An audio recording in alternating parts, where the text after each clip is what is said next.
Hello, this is Wet Feet, and I'm your host, Paige Barnes. Wet Feet highlights first-year projects and gives them a platform to discuss their production process. I am joined by student Dominic Gruszczynski. His project is entitled Forgotten Love. Let's take a look. I don't remember the exact day, but it was December of my sophomore year, and I was just in my room writing a paper for my English class. Well, it rang and I saw that it was my ex-girlfriend Anna, and we didn't separate on the best of terms, so I was just sort of I saw her, I had to get my work done, and it was just sort of like, oh, this is the last thing that I need right now. Yeah, so it rang a few times, and so I just gave in and answered, and I expected it to be her, but it wasn't. It was her mom.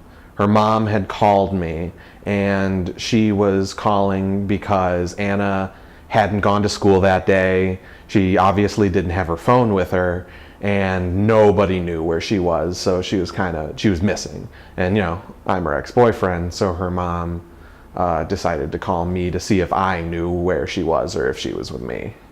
Well, my initial thought was Anna having another episode, because she had some mental problems, and one of the side effects to that was she had massive memory loss. So there were whole months when we dated that she just couldn't remember anymore, and that's kind of why we ended up breaking up, is because she didn't really remember us dating. I was just gonna go to Anna's house, go talk to her mom, see where things are, but it was sort of as I was getting ready, I realized that I had an idea where I thought she might be, and so I went and I grabbed this picture of her at I took of her with a Polaroid. It was at the public library in this really tucked away corner. That's where I thought to go look. Well, it was it's the only physical picture that I had of her that wasn't on my phone or something like that. So that's the reason why I kept that picture. But the reason that I thought about it was just because we had been to the library before. We were at the library. She was saying that how much she loves the library, because it's a quiet place. Everybody sticks to themselves, so she could just kind of go there and read and nobody would bother her. I was trying to find where I took the picture. So yeah, I did find her in the library. She was I just found her kind of curled up on a couch. Looks like she had a couple books with her, but she wasn't really reading anything at the time. So, and then when she saw me, I think she was the one who was feeling worse when we met up, because she knew what was going on. She wasn't in a fugue state or whatever, so she was she knew that she had not gone to school today and that people were worried. I just think that she was so stressed that she couldn't do anything. She was just sitting there and didn't know what else to do. It was definitely a learning experience. Afterward, it was kind of I learned how to stay friends with somebody that I broke up with. We just were able to get back to where we were before we even started dating, which was just friends. Dominic, let's discuss. What made you choose this story rather than another? So being a young person, the only thing that I've really gone through so far is high school. And the big thing that I feel people go through in high school is falling in love for the first time. And that changes everybody. Your first love, everybody says that they always remember their first.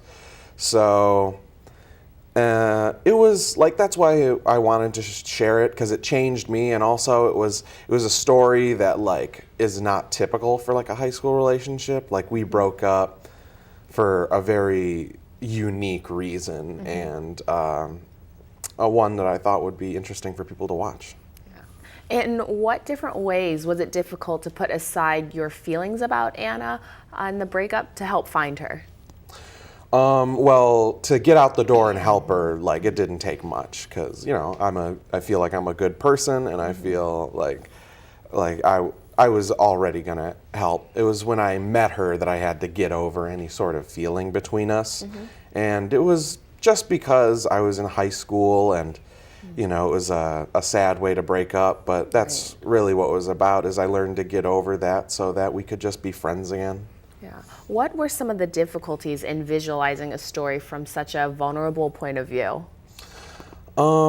Yeah, when I was thinking about how I wanted to tell the story, I knew I didn't want to use actors or like recreate it in that way because it wouldn't feel genuine to me. So what I did is I ended up setting it up like how I felt while I was answering the questions. Because while I was answering the questions, I was thinking back to everything that I did. So all the B-roll that I had along with it, I wanted the audience to feel like it was like their memory, like they were having a flashback with me. So yeah, that's kind of what I wanted, because it felt more like it was coming from me. Right. What themes were you trying to convey in your story? Definitely friendship is the main one, because romance can do like weird things to people. It can inflame your emotions in ways that you wouldn't normally, and can make you do things that you wouldn't normally do. But the important thing is staying friends with everybody. So that's what I wanted to convey with it, is no matter what, it's friendship is what ultimately matters. In terms of production, what do you think went well, and what do you think you would definitely do different next time?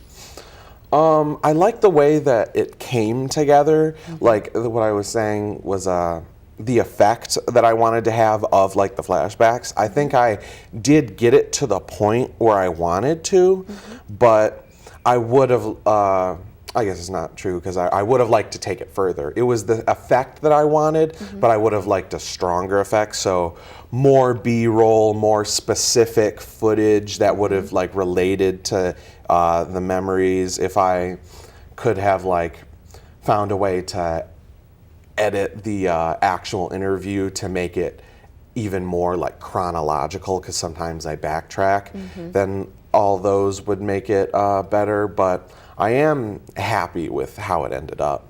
But if I ever make it again, that's what I do. Yeah. The flashbacks that you had, were they specific to you, or are they just like ones that you chose out from what you remember? It was just supposed to be like whenever I said something, I wanted like there to be like a memory going with it. So like when I said that like I was getting ready to go to Anna, I had a shot of me going through my house like toward the door. So it like that's the kind of flash that you would have while thinking about that. Right. Well, thank you very, very much for sharing, Dominic, and thank you for watching. This is me signing off from Wet Feet. I'm Paige.